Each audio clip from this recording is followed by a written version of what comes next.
আল্লাহর নবী বলেছেন, মানুষ ওই মানুষকে সেজদা করার জন্য যদি পারমিশন দিতাম, তাহলে পৃথিবীর সকল নারীদেরকে বলতাম তারা যেন তাদের স্বামীদের সেজদা দেয়। স্ত্রীকে আদর করতে যে, ভালোবাসতে যে, আপনার গর্ভধারিণী মার কথা ভুলে যাবেন না। আমার অনেক ভাইরা বিয়ে করার পরে দুঃখিনী মার কথা ভুলে যায়। আপনার মা আপনাকে গর্ভে ধারণ করেছে অত্যন্ত কষ্টের সাথে। আপনার মা আপনার জন্য অনেক ত্যাগ স্বীকার করেছে। স্ত্রীর কথা শুনে কখনো মায়ের সাথে বেয়াদবি করবেন না।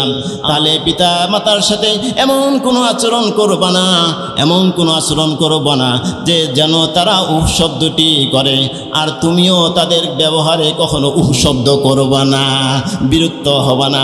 কারণ ছোট্টবেলায় বাবা মাকে আমরা কত কষ্ট দেই, তোমরা কত কষ্ট দিয়েছো ছোট্টবেলায়। বাবা এটা কি? এটা আম। বাবা এটা কি? এটা আম। বাবা এটা কি? এটা আম। বারবার একই কথা বারবার জিজ্ঞেস করেছো। বাবা কখনো বিরক্ত হয় নাই, বাবা কখনো গালি দেয় নাই, চোখ মোটা করে নাই। বাবা ধৈর্য সহকারে তোমাকে একটা একটা জিনিস চিনিয়েছে। বাবা এটা কলা গাছ, এটা আম গাছ, এইটা কাঁঠাল গাছ। এজন্য আল্লাহ রাব্বুল আলামিন বলেছেন, পিতা মাতা যখন বয়স হয়ে যাবে, বৃদ্ধ হয়ে যাবে, তারা তখন ছোট বাচ্চার মতো হয়ে যায়। এজন্য পিতা মাতার সাথে বেয়াদবি করা যাবে না, তারা অনেক ভুল করবে, বিরক্ত হওয়া যাবে না, উফ শব্দটা করা যাবে না। আল্লাহর নবী বলেছেন, আলহামদুলিল্লাহ হচ্ছে উত্তম দোয়া। আলহামদুলিল্লাহ হচ্ছে উত্তম দোয়া। আল্লাহ রব্বুল আলামিনের শুকরিয়া বেশি বেশি করে আদায় করলে রব্বুল আলামিন খুশি হয়ে যান, তার নিয়ামত আরও বাড়াইয়া দেন। আল্লাহ রব্বুল আলামিন পবিত্র কোরআনুল কারীমের মধ্যে বলেছেন, লা ইন শাকারতুম লাযীদান্নাকুম ওয়া লা ইন কাফারতুম ইন্না আযাবি লাশাদীদ। আমার নিয়ামতের যদি শুকরিয়া আদায় করো, আমি বেশি করে বাড়াইয়া দেব, আর যদি নাশকরি করো তাহলে মস্ত বড় শাস্তি রেখে দিয়েছি। এজন্য আমাদের বেশি বেশি করে শুকরিয়া আদায় করতে হবে। শুকরিয়া আদায় করলে রব্বুল আলামিন আমরা যে নিয়ামতের ভিতরে আছি এই নিয়ামতগুলো আরও বাড়াইয়া দিবেন। আর যদি আর কৃতজ্ঞতা প্রকাশ না করি তাহলে আল্লাহ তাআলা আমাদের নিয়ামতকে ছিনিয়ে নেবেন, আমাদেরকে কঠিন শাস্তির মুখোমুখি হতে হবে। আমি আপনাদের সামনে শুরুতে পবিত্র কোরআনের একটা আয়াত তিলাওয়াত করেছি, লাইন শাকারতুম লাকাদ কানা লাকুম ফি রাসূলিল্লাহি উসওয়াতুন হাসানা। অর্থাৎ আল্লাহ রাসূলের জীবনের মধ্যেই তোমাদের জন্য উত্তম আদর্শ রয়েছে। কারণ রাসূলের জীবনের উত্তম আদর্শ এই জন্য রয়েছে যে আল্লাহ তাআলা রাসূল নিজ থেকে কিছু করেন না, নিজ থেকে কিছু বলেন না। রাসূল যা বলেন, যা করেন সেটা আল্লাহর পক্ষ থেকেই আসে। আল্লাহ যা করতে বলেন আমার রাসূল তাই করেন। আল্লাহ রাব্বুল আলামিন পবিত্র কোরআনুল কারীমের মধ্যে বলেছেন, মা ইয়ানতিকু আনিল হাওয়া ইন হুয়া ইল্লা ওয়াহিয়ুহা। আমার নবী নিজ থেকে বানিয়ে কোনো কথা বলেন না, নবী যেটা বলেন সেটা হলো ওহী। আমি যা বলতে বলি নবীজি আমার তাই বলেন। ওয়ালাউ তাকাওয়ালা আলাইনা বাদাল আকাউইল। আমার নবী নিজ থেকে বানিয়ে কোনো কথা যদি কোরআনের মধ্যে চালিয়ে দিতেন, আমি নবীজির বাম হাতকে চেপে ধরতাম আর তার কণ্ঠনালীকে আমি রব্বুল আলামিন কেটে ফেলে দিতাম।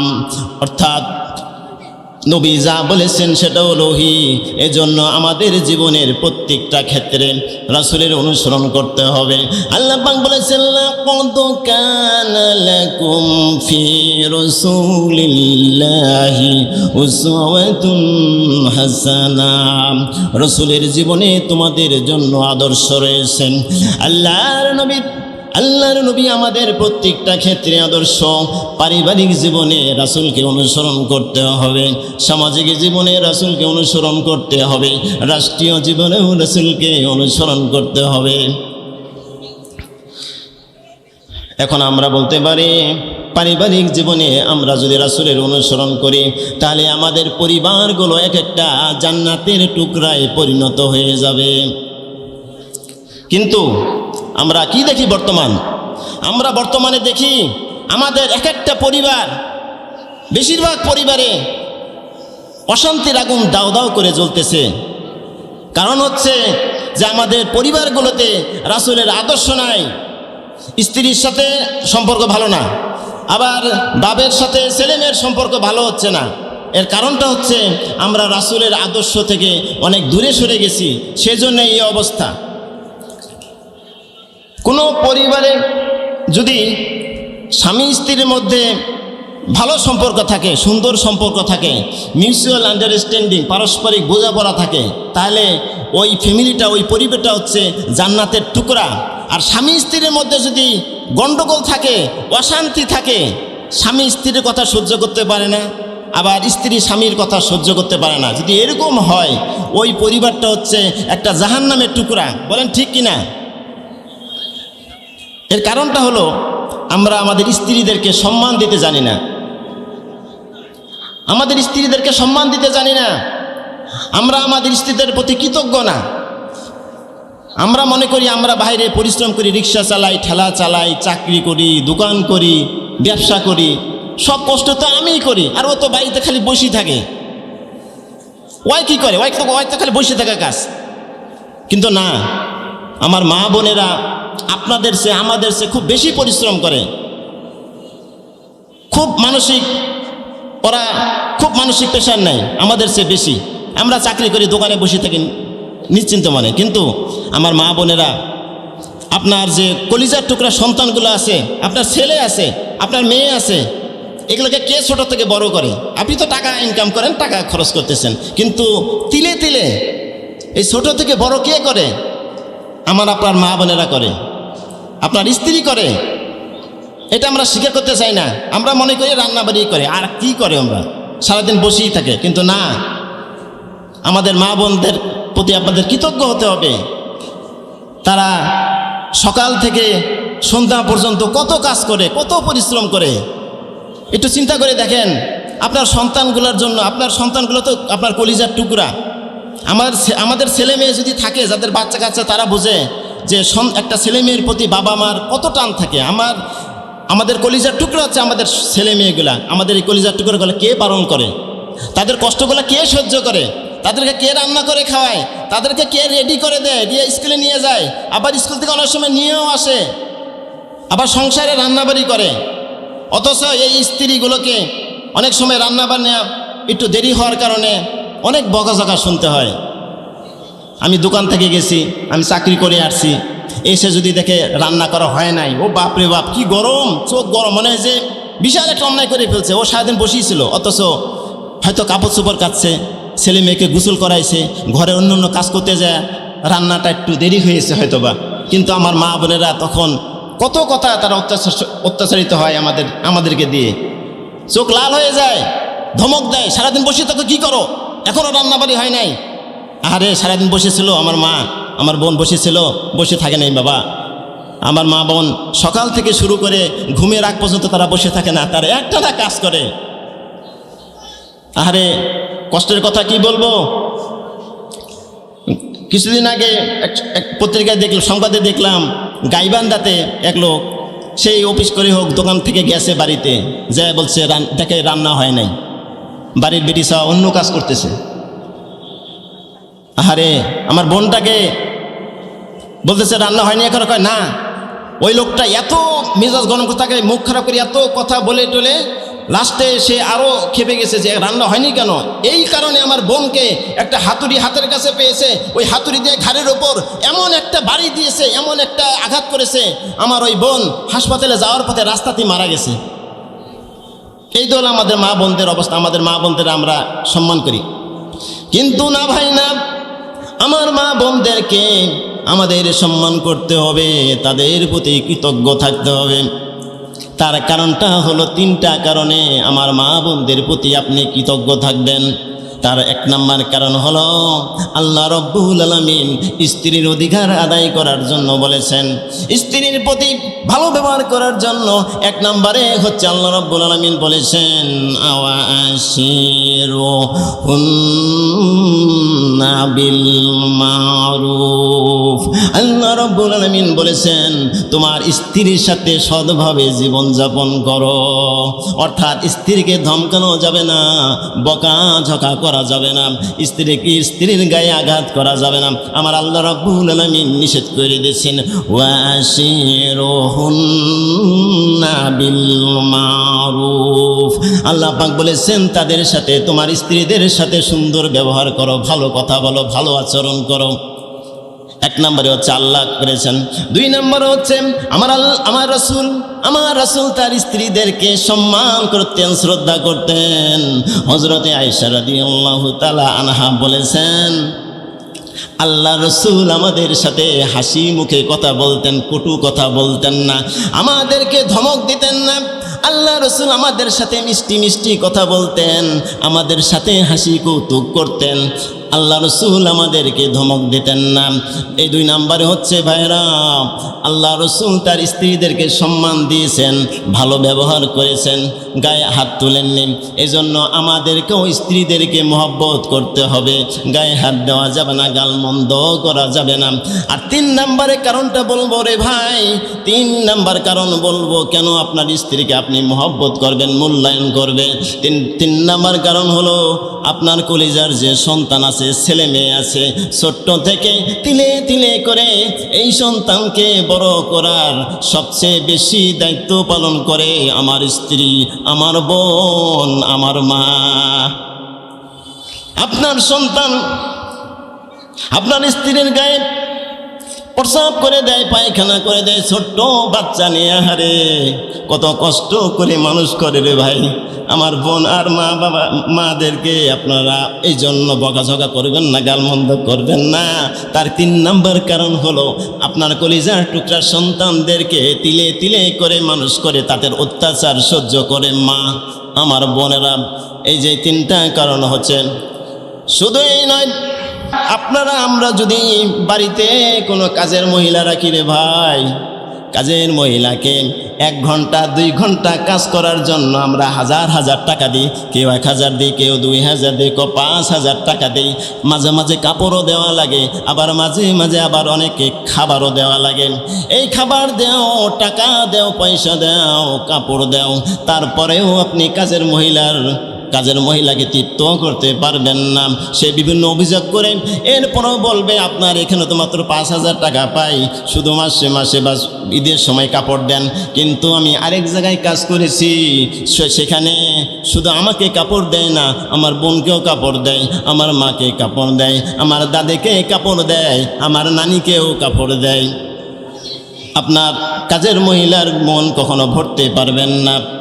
কিন্তু ভাইয়েরা আমার ভাইয়েরা, একবার চিন্তা করেন, আপনার স্ত্রী সকাল থেকে শুরু করে ঘুম যাওয়ার আগ পর্যন্ত কত পরিশ্রম করে, সারাদিন কাজকর্ম করে, আপনার সন্তানগুলোকে কত লালন পালন করে, কষ্ট করে। কিন্তু কখনো ভেবেছেন কি আপনার স্ত্রী কখনো আপনার কাছে বলছে কি না যে আমি এই 24 ঘন্টা তোমাকে সার্ভিস দিচ্ছি, আমাকে এই মাসের থেকে 20,000 করে টাকা আমাকে দেওয়া লাগবে? বলে কোনোদিন? ভাই বলেন, আপনার স্ত্রী কোনোদিন বলে আমি এত পরিশ্রম করে আমাকে 10,000 20,000 এম করে মাসে মাসে টাকা দেওয়া লাগবে? কোনোদিনও বলে না। তাহলে আমাদের স্ত্রীরা কি চায় আমাদের কাছে? আমাদের স্ত্রীরা আমাদের কাছে চায় একটু ভালোবাসা, একটু মহব্বত, একটু আদর, একটু সম্মান, একটু ভালো ব্যবহার, একটু ভালো কথা। আপনি একটু ভালো কথা বলবেন, ভালো ব্যবহার করবেন, এটাই আপনার স্ত্রীটা চায়, আর কিচ্ছু চায় না। আল্লাহর নবী তার স্ত্রীদের সাথে ভালো ব্যবহার করতেন, স্ত্রীদের গায়ে কখনো হাত দিতেন না, স্ত্রীদের সাথে ইয়ারকি করতেন, মজা করতেন। স্ত্রীদের মধ্যে হযরতে আয়েশা রাদিয়াল্লাহু তাআলা আনহার বয়স ছোট্ট ছিলেন। দেখেন আল্লাহ নবী স্ত্রীদের সাথে কি ব্যবহার করতেন। একটা যুদ্ধ থেকে ফেরার পথে রাস্তায় মুসলিম বাহিনী তাবু গাড়ল। গভীর রাত আল্লাহ নবীর সাথে হযরত আয়েশা ছিলেন। হযরত আয়েশা রাদিয়াল্লাহু তাআলা আনহাকে আল্লাহ রাসূল বললেন, আয়েশা রে, সারা দুনিয়ায় সবাই তো ঘুমিয়ে, চলো আমরা একটু বাহির থেকে ঘুরে আসি। আল্লাহর নবী হযরত আয়েশাকে নিয়ে বাহিরে গেলেন। বাইরে হাঁটাহাঁটি করতেছেন। এক পর্যায়ে আল্লাহর নবী বললেন, আয়েশা, ওই দূরে ওই গাছটা দেখা যায়, চলো আমরা দৌড় দেই, দেখি কে আগে যায়, কে আগে ওই গাছটাকে ধরতে পারে। হযরত আয়েশা রাদিয়াল্লাহু তাআলা আনহা বর্ণনা করেন, আমি আর রাসূল দৌড় প্রতিযোগিতা শুরু করলাম। এমন জোরে আমি দৌড় দিলাম, আল্লাহর নবী আমার আগে চলে গেলেন। আমি আল্লাহর নবীর সাথে পারলাম না। আল্লাহর নবী এমন জোরে দৌড় দিলেন, আমিও জোরে দৌড় দিয়েছি, কিন্তু আল্লাহর নবীকে আমি পিছে ফেলে আমি আগে যে ওই গাছটা ধরে ফেললাম। আমি আল্লাহর নবীকে বললাম, রাসূলুল্লাহ, আপনি কিন্তু আমার সাথে দৌড় প্রতিযোগিতায় হেরে গেলেন। আল্লাহর নবী হেসে ফেললেন। এর কিছুকাল পরে আমার শরীর যখন একটু মোটা হয়েছে, আমি একটু ভার হয়েছি, আল্লাহ নবী বললেন, আয়েশা, আবার চলো দৌড় দেই। এইবার আল্লাহ নবীর সাথে হযরতে আয়েশা রাদিয়াল্লাহু তাআলা আনহা দৌড় প্রতিযোগিতা শুরু করে দিলেন। হযরতে আয়েশা বলেন, আমি দৌড় দিলাম, আল্লাহ নবীও দৌড় দিল। মোটা হওয়ার কারণে আল্লাহর নবী এবার আমাকে পিছনে ফেলে, হযরতে আয়েশা বলেন, আমাকে পিছনে ফেলে আল্লাহর নবী আগে দৌড় দিল, আমাকে পিছনে ফেলে দিল। এবার আমি আল্লাহর নবীর কাছে হেরে গেলাম। আল্লাহর নবী বললেন, আয়েশা, মনে আছে কিনা ওই যে একদিন দৌড় দিয়েছিলাম, তুমি আমাকে হারিয়ে দিয়েছিলে, আজকে সেই প্রতিশোধটা নিয়ে নিলাম। এই বলে দুইজনই হাসাহাসি শুরু করে দিল। কত মধুর সম্পর্ক ছিল আমার নবীর সাথে, স্ত্রীদের সাথে।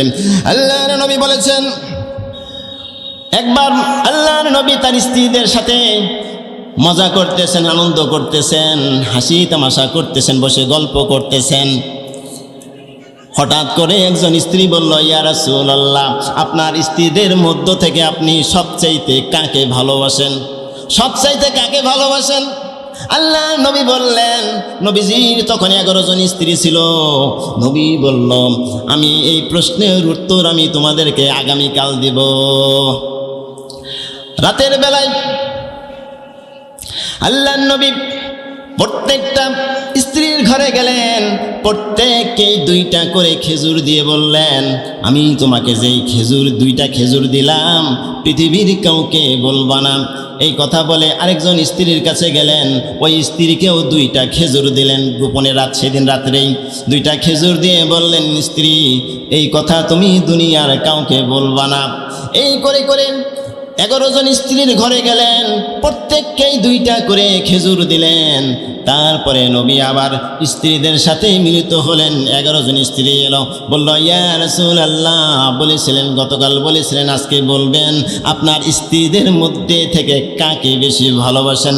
আল্লাহর নবী বললেন, গতকাল রাত্রে আমি যাকে 2টা খেজুর দিয়েছি, আমি ওই স্ত্রীকে ভালোবাসি। আল্লাহ নবীর প্রত্যেকটা স্ত্রী খুশি হয়ে গেল, বলল, আল্লাহর রাসূল তাহলে আমাকেই বেশি ভালোবাসেন। প্রত্যেকেই মনে করতে লাগলো, আল্লাহর নবী আমাকে ভালোবাসেন, কারণ আল্লাহর নবী আমাকে 2টা খেজুর দিয়েছেন। আল্লাহর নবী বলেছেন, তোমাদের মধ্যে সেই ব্যক্তি উত্তম যে তার স্ত্রীর কাছে উত্তম, আর আমি মুহাম্মদ সাল্লাল্লাহু আলাইহি সাল্লাম আমার স্ত্রীদের কাছে উত্তম ব্যক্তি। আমি আমার স্ত্রীদের কাছে উত্তম। স্ত্রীদের কাছে আল্লাহ রাসূল উত্তম ছিলেন। স্ত্রীর কাছে উত্তম হওয়া অত সহজ কথা না। আপনি বাইরে যতই মানুষ আপনাকে ভালো বলুক, যতই আপনাকে পীর সাহেব মনে করুক, মৌলানা সাহেব মনে করুক, আপনার আসল খবর আপনার স্ত্রী জানে যে আপনি কত বড় আল্লাহর ওলি আর কত বড় মাওলানা। আপনার স্ত্রী আসল খবর জানে। এই জন্য বাইরে থেকে একটা মানুষকে খুব ভালো বলার দরকার নাই, অত ভালো বলার দরকার যে খুব ভালো। আসল ভালো তো জানি স্ত্রী। কোনো রকমে যে কোনো মাধ্যমে ওর স্ত্রীর কাছ থেকে খোঁজ নেন, লোকটা ভালো না খারাপ। ওর স্ত্রী বলে দেবে যে ও কয় নাম্বার চিটার লোক না ভালো লোক। স্ত্রীর কাছে আসল খবর আছে।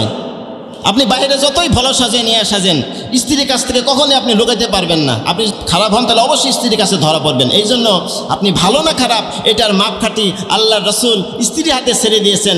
স্ত্রী যদি কাউকে ভালো বলে সে ভালো, আর স্ত্রী যদি খারাপ বলে সে খারাপ। আল্লাহ নবী বলছেন আমি আমার স্ত্রীদের কাছে উত্তম ব্যক্তি। দেখেন আল্লাহ নবী যে ভালো, তার স্ত্রীরা কীভাবে সার্টিফিকেট দিচ্ছে। আল্লাহ নবী যখন হেরা পর্বতে গুহায় ধ্যানমগ্ন ছিলেন, ধ্যান করেন, আল্লাহ ধ্যান করেন, তখন একদিন হঠাৎ করে হজরতে জিব্রাইল এসে আল্লাহ নবীর সামনে হাজির। ইতিপূর্বে আল্লাহ নবী কখনো জিব্রাইলকে দেখেন নাই। জিব্রাইলকে দেখার সাথে সাথে আল্লাহ নবী ভয় পেয়ে গেলেন। ভয় পেয়ে নবী কাঁপা শুরু করলেন। হাদিস শরীফে এসেছে শুধু কাঁপেনি নাই, কাঁপতে কাঁপতে আল্লাহ নবীর গায়ে জ্বর চলে আসছে। আল্লাহ নবী হীরা পর্বতের গুহা থেকে দ্রুত বাড়ির দিকে ফিরে আসলেন। নবী কাঁপতেছে, বলতেছে হে খাদিজা জাম্মিলুনি জাম্মিলুনি, খাদিজা আমাকে তাড়াতাড়ি কম্বল দিয়ে ঢেকে দাও, আমার মনে হয় আমি বাঁচবো না। কয় কি হয়েছে? কয় আমি হীরা পর্বতে গিয়ে ধ্যান করতেছিলাম, হঠাৎ করে দেখি একজন উজ্জ্বল পুরুষ আমার সামনে হঠাৎ করে আসে হাজির। আমি কোনোদিন তাকে দেখি নাই, আমি মনে হয় ভূত বা শয়তান দেখেছি, আমি মনে হয় বাঁচবো না, আমাকে তাড়াতাড়ি কম্বল দিয়ে ঢেকে দাও। আমাদের মা খাদিজাতুল কুবরা বলেন, হে আবুল কাসেমের পিতা, আপনি এতিমদের দায়িত্ব নেন, বিধবাদেরকে আশ্রয় দেন, আত্মীয় স্বজনের খোঁজখবর রাখেন, মিসকিনগুলোকে খাবার দান করেন। কোনো জিন কোনো শয়তান আপনার কোনো অনিষ্ট করতে পারে না, কারণ আপনি অনেক ভালো ভালো কাজ করেন। দেখেন কি সার্টিফিকেট দিচ্ছেন নবীকে, নবীর স্ত্রী নবীকে কি সার্টিফিকেট দিচ্ছেন? আপনি ভালো মানুষ, কোনো জিন কোনো শয়তান আপনার কোনো অনিষ্ট করতে পারবে না, কারণ আপনি বিধবাদেরকে আশ্রয় দেন, এতিমদেরকে খাওয়ান, এতিমদের দায়িত্ব নেন, ফকির মিসকিনকে খাবার দেন। কোনো জিন বা শয়তান আপনার কোনো অনিষ্ট করতে পারে না, এত ভালো মানুষের কোনো ক্ষতি হতে পারে না। হযরত আয়েশা রাদিয়াল্লাহু তাআলা আনহা বর্ণনা করেছেন যে একদিন রাসূল আমার সাথে ছিল, তো গভীর রাত্রে হঠাৎ করে আমার ঘুম ভেঙে গেল। তো ঘুম ভেঙার পরে আমি পাশে দেখি নবী নাই। তা আল্লাহ নবী, আমি ভাবলাম আল্লাহ নবী কোথায় গেল, অন্য কোনো স্ত্রী ঘরে গেল নাকি। তারপর আমি আল্লাহ নবীকে খোঁজা শুরু করলাম। খুঁজতে খুঁজতে দেখি আল্লাহ নবী মসজিদে নববীতে বসে আছেন। আল্লাহ নবী মোনাজাতে কান্না করতেছেন হযরত খাদিজার জন্য।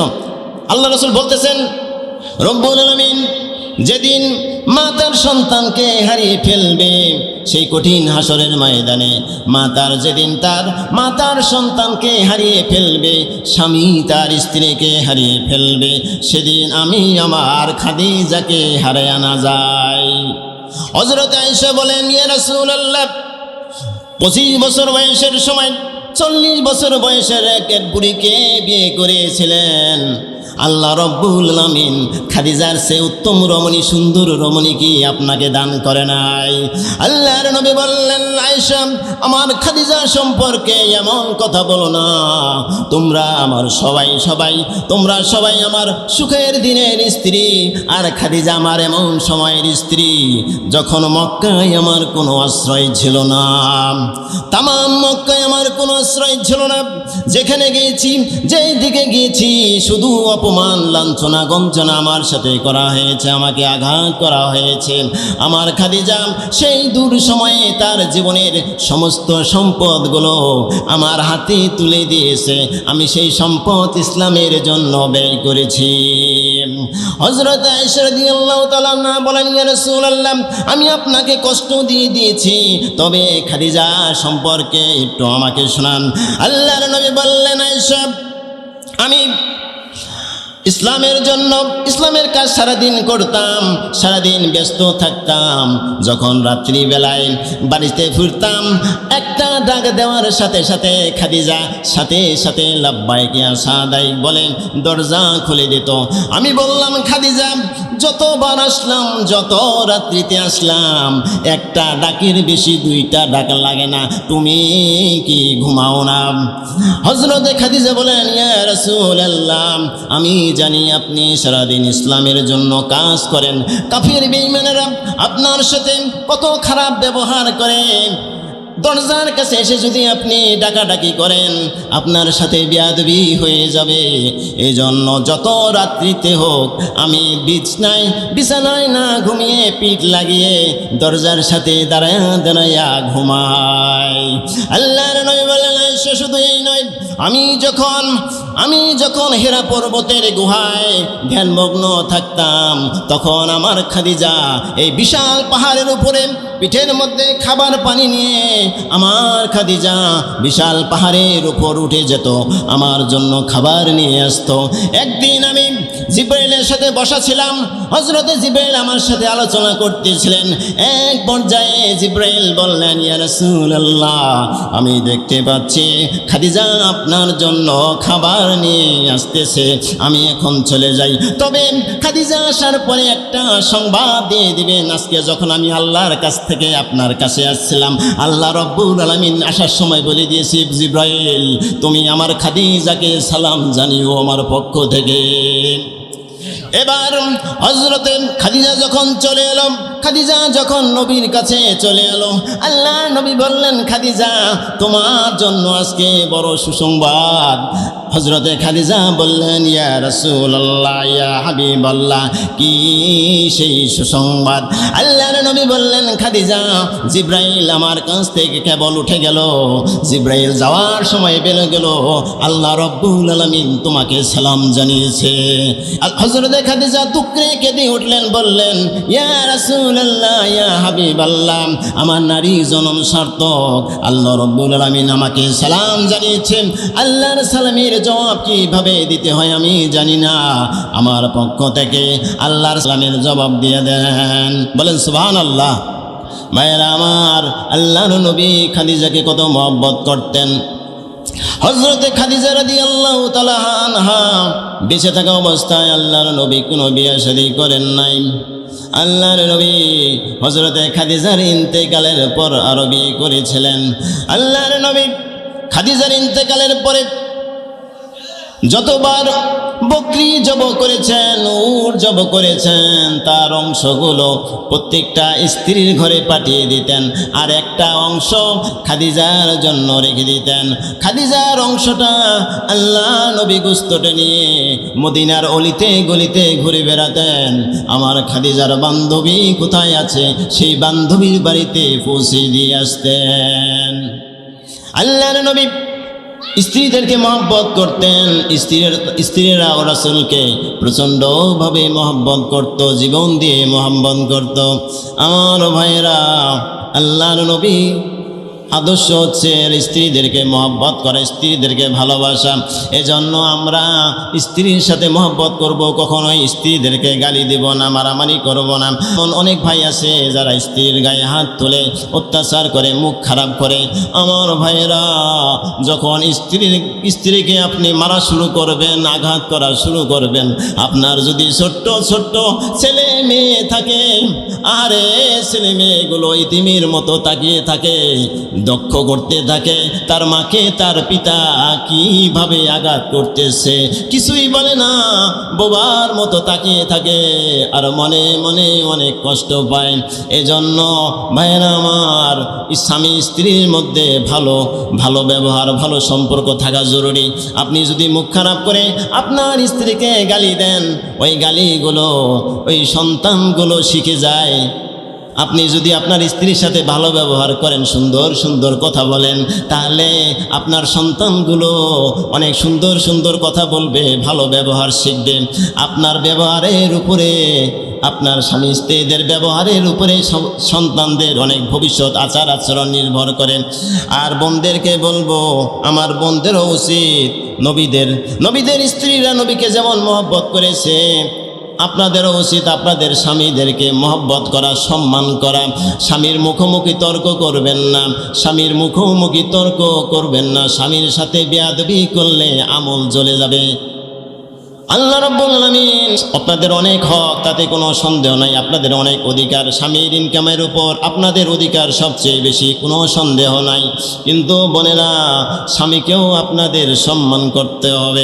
আল্লাহর নবী বলেছেন, 4টি কাজ যদি কোনো মহিলা করতে পারে তাহলে সে জান্নাতের 8টি দরজার যে কোনো দরজা দিয়ে প্রবেশ করতে পারবে। তার 1 নম্বরে হলো নামাজ, 2 নম্বরে হলো রোজা, 3 নম্বরে হলো স্বামীর খেদমত, আর 4 নম্বরে হলো পর্দা। এই 4টা কাজ যদি কোনো মহিলা করতে পারে তাহলে সে জান্নাতের 8টি দরজার যে কোনো দরজা দিয়ে প্রবেশ করতে পারবে। মায়েরা, বোনেরা আমার, স্বামীর সাথে কখনো বেয়াদবি করবেন না। আল্লাহর নবী বলেছেন, মানুষকে সেজদা করার জন্য যদি পারমিশন দিতাম তাহলে পৃথিবীর সকল নারীদেরকে বলতাম তারা যেন তাদের স্বামীদের সেজদা দেয়। আল্লাহ রাব্বুল আলামিন 2 জনকে সম্মানিত করেছেন। এজন্য 2 জন স্বামী স্ত্রী সবসময় ভালো থাকার চেষ্টা করবেন। আপনি স্বামী স্ত্রী যদি ভালো থাকেন তাহলে এই সংসারটাই, পরিবারটা জান্নাতে পরিণত হয়ে যাবে। এভাবে আমাদের সমাজে শান্তি আসবে, আমাদের দেশেও শান্তি আসবে। আবার আমার ভাইয়েরা, এই স্ত্রীকে আদর করতে যে, ভালোবাসতে যে আপনার গর্ভধারিণী মার কথা ভুলে যাবেন না। আমার অনেক ভাইয়েরা বিয়ে করার পরে দুঃখিনী মার কথা ভুলে যায়, কারণ আপনার মা আপনাকে গর্ভে ধারণ করেছে অত্যন্ত কষ্টের সাথে। আপনার মা আপনার জন্য অনেক ত্যাগ স্বীকার করেছে। স্ত্রীর কথা শুনে কখনো মায়ের সাথে বেয়াদবি করবেন না। আমার অনেক ভাইয়েরা স্ত্রীর কথা শুনে মার সাথে খারাপ ব্যবহার করে, আচরণ খারাপ করে, মাকে দেখতে পারে না। ভাইয়েরা আমার, মায়ের সাথে কখনো খারাপ আচরণ করবেন না, বাবার সাথে কখনো খারাপ আচরণ করবেন না। আপনার আমল চলে যাবে, আমল করে লাভ নাই, কপাল পুড়ে যাবে। আপনি আপনার পীর সাহেবের সাথে, মাওলানা সাহেবকে যতই, পীর সাহেবকে যতই খেদমত করেন, কিন্তু আপনার পীর সাহেব, মাওলানা সাহেব যদি আপনার জন্য দোয়া করে, আর সেটা কবুল হতেও পারে, না হতে পারে, 50-50 সম্ভাবনা আছে, আবার সম্ভাবনা নাই। কিন্তু মা বাবা যদি দোয়া করে, আল্লাহ রাব্বুল আলামিনের সেই দোয়া কবুল হয়ে যায়।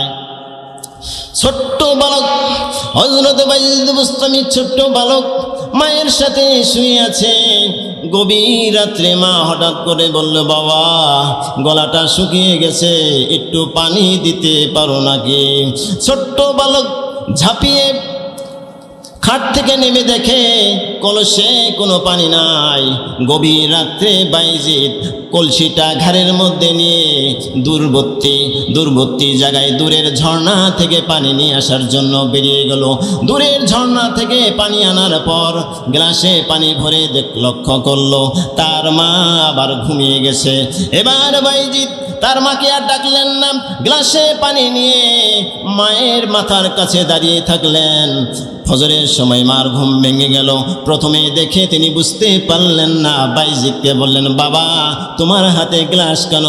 বলল, মা গভীর রাত্রে তুমি পানি খেতে চেয়েছিলে, সেই জন্য গ্লাসে পানি নিয়ে দাঁড়িয়ে আছি। বাবা ঘুমাওনি কেন? মা গ্লাসে পানি ভরার পর লক্ষ্য করলাম তুমি ঘুমিয়ে গেছো, আমি ডাকলে তোমার কষ্ট হবে, এজন্য আমি তোমাকে ডাকি নাই। এবার বাইজিদের মা 2 চোখের পানি ছেড়ে দিলেন, ফজরের নামাজ পড়লেন। সেজদায় পড়ে গিয়ে বাইজিদের মা 2 চোখের পানি ছেড়ে দিয়ে আল্লাহকে বললেন, রব্বুল আলামিন, আমি আমার বাইজিদের মা, আমার বাইজিদ আমার সাথে আজকে যা করেছে, আমার মা, আমার কলিজা ঠান্ডা হয়ে গেছে, তুমি বাইজিদকে সুলতানুল আরিফিন বানাইয়া দিও। আল্লাহ পাক বলেন, ووصينا الإنسان بوالديه إحسانا حملته أمه كرها ووضعته যুকুরুহা। আল্লাহ পাক বলেন, আমি পৃথিবীর মানুষগুলোকে উপদেশ দিয়েছি, তোমরা তোমার মা বাপের সাথে ভালো ব্যবহার করো, সম্মান করো, ইহসান করো। আর তার কারণটা হলো তোমার মা তোমারে গর্ভে ধারণ করেছে অত্যন্ত কষ্টের সাথে, ডেলিভারি করেছেন অত্যন্ত কষ্টের সাথে। গভীর রাত্রে মানুষ সব ঘুমিয়ে যায়, গর্ভবতী মা ঘুমাতে পারে না, সন্তান পেটের মধ্যে গুতা মেরেছে, হাঁটু দিয়ে লাথি মেরেছে। চরম শীতের রাত্রে মা গায়ের লেপটা ফেলে দিয়ে একবার দাঁড়ায়, একবার বসে, একবার হেলান দিয়ে দাঁড়ায়। এভাবে রাত্রিটা কেটে দেয়, সারা রাত্রি এভাবে কাটিয়ে দেয়। আল্লাহ রব্বুল আলামিন সন্তান পেটে থাকার কারণে মা যে ঘুমাতে পারে না, 10 মাস নফল নামাজ পড়লে, তাহাজ্জুদ পড়লে যে সব হয়, আল্লাহ রব্বুল আলামিন মায়ের আমল নামায় লিখে দেন। এভাবে ব্যক্তি 2টি 2 নয় 10টি মাস পর্যন্ত একটা জীবিত মানুষ আর একটা জীবিত সন্তানকে নিয়ে চলাফেরা করেন। 10 মাস 10 দিন পূরণ হয়ে গেল, ডেলিভারির সময় চলে এলো। সবার কাছ থেকে বিদায় নিয়ে স্বামীকে একান্তে ডেকে বলে, প্রাণের স্বামী গো, দীর্ঘদিন একসাথে ঘর করেছি, সংসার করেছি, বেয়াদবি হয়ে যেতে পারে, আমারে ক্ষমা করে দিও। আমার মনে হয় এবার আমি আর বাঁচব না। সকলের কাছে চাবি থাকলো, সংসার থাকলো, চাবি থাকলো, আমাকে ক্ষমা করে দিও। এরপরে মা ডেলিভারির জায়গায় চলে গেল। এক একটা বেদনা যেন মায়ের, এক একটা মৃত্যুর যন্ত্রণা শুরু হয়ে যায়। এমন বেদনা, প্রসব বেদনা পৃথিবীর ভুক্তভোগী মা ছাড়া আর কেউ জানে না। এই বেদনার ভিতরে সন্তান যখন ডেলিভারি হয়ে গেল, সন্তান দুনিয়ায় এলো, আল্লাহ রব্বুল আলামিন বলেন, সন্তান যখন ডেলিভারি হয়ে গেল, আমি মায়ের মনের মধ্যে ফিলিংস, এই টেন্ডেন্সি জাগ্রত করে দিই, দেখ কি হয়েছে। মা তখন দেখতে চায় কি হয়েছে। মা যখন কলিজার 32টা নারী শিরার সন্তানের মুখের দিকে দেখে যখন তাকায়, আল্লাহ পাক বলেন, 10 মাসের পেটে ধরা কষ্ট আর ডেলিভারির সব কষ্ট মায়ের মন থেকে মুছে ফেলে দেয়। খবরদার দুনিয়ার মানুষ, মায়ের সাথে নাফরমানি করবারা। মাকে খাওয়াও, বাবাকে খাওয়াও। মাকে আর বাবাকে খাওয়ালে ভাইয়েরা আমার, মায়ের পিছনে যদি খরচ করেন, বাবার পিছনে যদি খরচ করেন, কোনোদিনও রিজিকে অভাব হবে না, কোনোদিনও রিজিকে অভাব হবে না। মাকে খাওয়াই, বাপকে খাওয়াই, তাদের জন্য আমরা খরচ করি। পিতামাতা, ছেলে বেঁচে থাকবে, বউরা বেঁচে থাকবে, তাদেরকে খাওয়ানোর সুযোগ পাবেন। কিন্তু বাবা মা যদি দুনিয়া থেকে চলে যায়, আর খাওয়াতে পারবেন না, আর সময় পাবেন না। এজন্য পিতামাতারও খোঁজ খবর রাখতে হবে। নিজের সন্তান, স্ত্রী, ইনাদের খরচ করতে হবে, ইনাদের জন্য আমরা খরচ করব, ইনাদের সাথে ভালো ব্যবহার করব, পাশাপাশি আমাদের পিতামাতার সাথে ভালো ব্যবহার করতে হবে। আল্লাহ রাব্বুল আলামিন বলেছেন, ওয়া কাদা রাব্বুকা আল্লা তা'বুদু ইল্লা ইয়্যাহু ওয়া বিল ওয়ালিদাইনি ইহসানা। আল্লাহ পাক বলেন, তোমার প্রভুর পক্ষ থেকে চূড়ান্ত সিদ্ধান্ত হয়ে গেছে, আমি আল্লাহ রাব্বুল আলামিন ছাড়া আর কারো ইবাদত করবে না, আর পিতা মাতার সাথে ভালো ব্যবহার করবে। শুধু এই নয়, আল্লাহ পাক বলেছেন, ইম্মা ইয়াবলুগান্না ইনদাকাল কিবারা আহাদুহুমা আও কিলাহুমা ফালা তাকুল লাহুমা উফফিন ওয়ালা তানহারহুমা। আল্লাহ পাক বলেন, তোমার পিতামাতা দুইজনের অথবা একজন যদি, অথবা দুইজনই যদি বৃদ্ধ অবস্থায় তোমার কাছে থাকে, তাহলে পিতা মাতার সাথে এমন কোনো আচরণ করবা না, এমন কোনো আচরণ করবা না যে যেন তারা উহ শব্দটি করে, আর তুমিও তাদের ব্যবহারে কখনো উহ শব্দ করবা না, বিরক্ত হবা না। কারণ ছোট্টবেলায় বাবা মাকে আমরা কত কষ্ট দেই, তোমরা কত কষ্ট দিয়েছো ছোট্টবেলায়। বাবা এটা কি? এটা আম। বাবা এটা কি? এটা আম। বাবা এটা কি? এটা আম। বারবার একই কথা বারবার জিজ্ঞেস করেছো, বাবা কখনো বিরক্ত হয় নাই, বাবা কখনো গালি দেয় নাই, চোখ মোটা করে নাই, বাবা ধৈর্য সহকারে তোমাকে একটা একটা জিনিস চিনিয়েছে, বাবা এটা কলা গাছ, এটা আম গাছ, এইটা কাঁঠাল গাছ। এজন্য আল্লাহ রাব্বুল আলামিন বলেছেন, পিতা মাতা যখন বয়স হয়ে যাবে, বৃদ্ধ হয়ে যাবে, তারা তখন ছোট বাচ্চার মতো হয়ে যায়। এজন্য পিতা মাতার সাথে বেয়াদবি করা যাবে না, তারা অনেক ভুল করবে, বিরক্ত হওয়া যাবে না, উফ শব্দটা করা যাবে না। শুধু এই নয়, আল্লাহ পাক বলেছেন ওয়ালা তানহারহুমা, তাদের সাথে ধমক দিয়ে কথা বলবা না, চোখ মোটা করে কথা বলা যাবে না, ধমক দেওয়া যাবে না। তাহলে কি করে কথা বলতে হবে তাদের সাথে? আল্লাহ পাক তাও বলে দিয়েছেন ওয়া কুল্লাহুমা কাওলান কারীমা, পিতা মাতার সাথে সম্মানজনকভাবে কথা বলো, নরম নরম ভাবে কথা বলো, আদবের সাথে কথা বলো। শুধু এই নয়, আল্লাহ পাক বলেছেন ওয়াখফিদ লাহুমা জানাহাজ-যুল্লি মিনার রাহমাতি ওয়া কুর রাব্বিরহামহুমা কামা রাব্বায়ানি সগীরা। আল্লাহ পাক বলেছেন তোমার রহমতের ডানা বিছিয়ে দাও, তোমার রহমতের ডালা, তোমার রহমতের ডানা পিতামাতার জন্য বিছিয়ে দাও। আর পিতামাতার জন্য, পিতামাতা যখন মারা যাবে তাদের জন্য দোয়া করো, রব্বিরহামহুমা কামা রাব্বায়ানি সগীরা।